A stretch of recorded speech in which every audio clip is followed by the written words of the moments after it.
Mes chers amis, bonjour.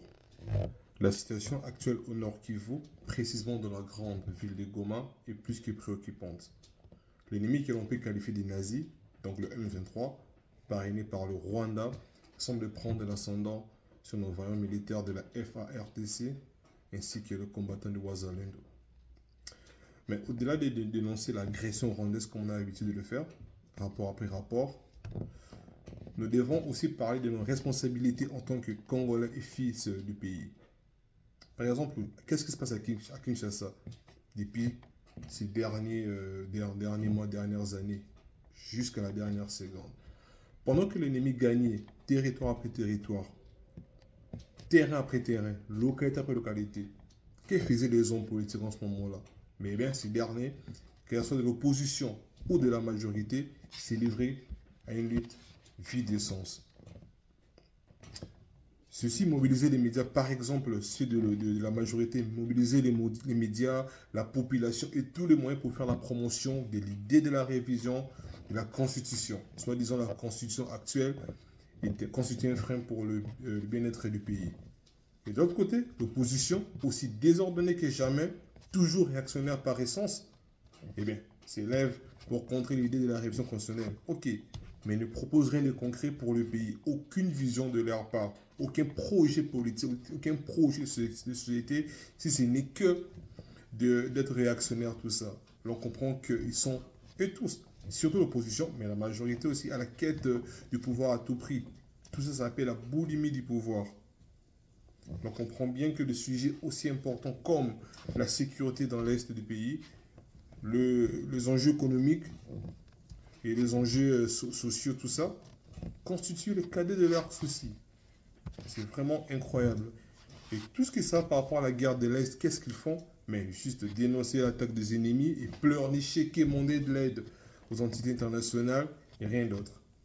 Aucun moyen budgétaire, logistique et stratégique conséquent mis à disposition des forces armées. C'est à savoir qu'un pays en guerre fait l'économie de la guerre. On a vu le cas de la Russie, hein. Et aussi même en Afrique, là, on va mettre très loin. En Afrique, le Burkina Faso ne peut pas nous inspirer. Le Mali, qui sont agressés par le terroriste au nord. Mais ils font l'économie de la guerre en réduisant drastiquement le budget des institutions et en augmentant le budget de l'armée. Tout le profit économique, mais sont destinés pour la logistique et tout ce qui va autour du renfort de capacités militaires. Et bien nous, malheureusement, on ne le fait pas. La corruption à haut niveau et consort.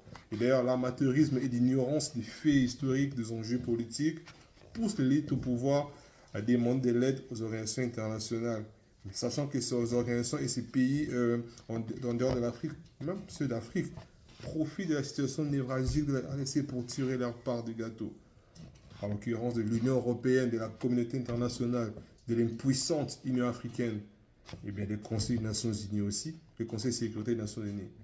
Combien de fois devra-t-on rappeler à nos compatriotes et à nos élites que la RDC n'a pas d'amis et nul ne viendra, aucun pays ne viendra à la rescousse réelle de la RDC? Quand est-ce qu'on mettra fin définitivement à la politique de la main tendue? Celle qui nous renforce toujours dans la fossée, qui nous renforce toujours dans la fossée du dépendantisme. Voulons-nous être indépendants ou pas? N'est-ce pas que l'Union africaine vient juste dire, hier ou avant-hier, que le M23 est simplement un mouvement politico-militaire? Et maintenant, c'est auprès d'eux que nous allons demander de l'aide, alors que eux, en fait, ils ne prennent pas notre cas au sérieux. Chaque cause produit le même effet, dit-on. Par ailleurs, qu'en est-il de la population, spécifiquement la jeunesse de Kinshasa dans son ensemble, où siègent les institutions? Mais rien de spécial. Que fait la jeunesse de Kinshasa? Si ce n'est pas d'être plongé dans les distractions ou des jouissances festives et dans les futilités, comme toujours à la quinoiserie. C'est vraiment triste. Ils sont champions de débats de musique, de sport, ils remplissent les bars et les discothèques. Oui, c'est pas grave. Mais quand c'est concerne les enjeux du pays, qu'est-ce qu'ils font? Ils ne savent pas quoi dire. Même l'augmentation du prix des denrées alimentaires, ils ne savent pas quoi dire. À l'est des pays, on est en train de récupérer, les ennemis sont en train de prendre le terrain. À qui? Distraction totale. Aucune manifestation, aucun slogan populaire pour contraindre les hommes politiques à pouvoir changer la donne. Rien du tout. Où sont les intellectuels? Où sont les leaders d'opinion? Les étudiants de l'autre fois? À l'époque de Zaïre, les étudiants avaient fait des manifestations pour changer la donne. Où sont les étudiants d'aujourd'hui? Les leaders d'opinion, les influenceurs, soit des influenceurs, les pasteurs des églises. Vous qui savez mobiliser la population pour faire des prières et des grandes campagnes. Vous qui savez manipuler votre langue afin de convaincre vos fidèles à assister à vos cultes et à s'aimer jusqu'à vider leur compte bancaire à travers des offrandes. Qu'avez-vous fait pour éveiller la conscience patriotique de vos fidèles? Qu'est-ce que vous avez fait pour dénoncer réellement l'inaction et la corruption de nos élites? Prier, c'est bien, mais on en a assez de vos prières sans actes concrets. On vous connaît.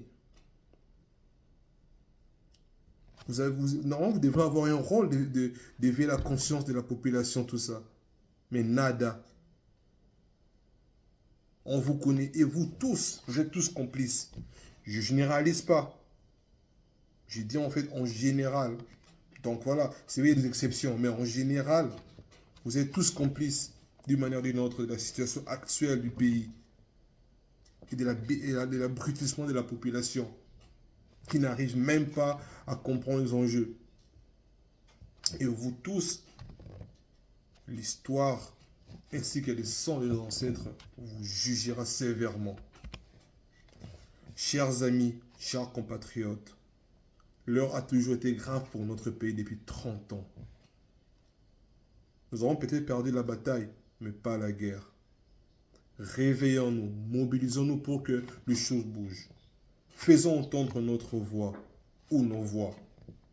Ceux de la diaspora, organisant des marches, des manifestations dans des ambassades, dans des consulats, afin que notre voix puisse s'entendre. Mobilisons-nous. Conscientisons ceux qui sont au pays et ceux qui sont au pays. Mobilisons-nous. C'est vrai, il faut soutenir nos vaillants combattants, le militaire, tout ça. Mais par-dessus tout, manifestons-nous pour que les hommes politiques puissent changer la donne. Et surtout, dénonçons la corruption. Parce que tant qu'il y aura la corruption au niveau de l'élite, la paix ne reviendra jamais. Parce que la plupart d'entre eux vivent de cette guerre d'une manière ou d'une autre. D'ailleurs, d'autres travaillent des connivences avec le M23, tout ça. On leur demande de l'information et beaucoup de choses, tout ça. Le pays est infiltré, même au niveau de la sphère politique. Même les gens qui viennent nouvellement d'être élus, d'autres sont corrompus. On vous connaît.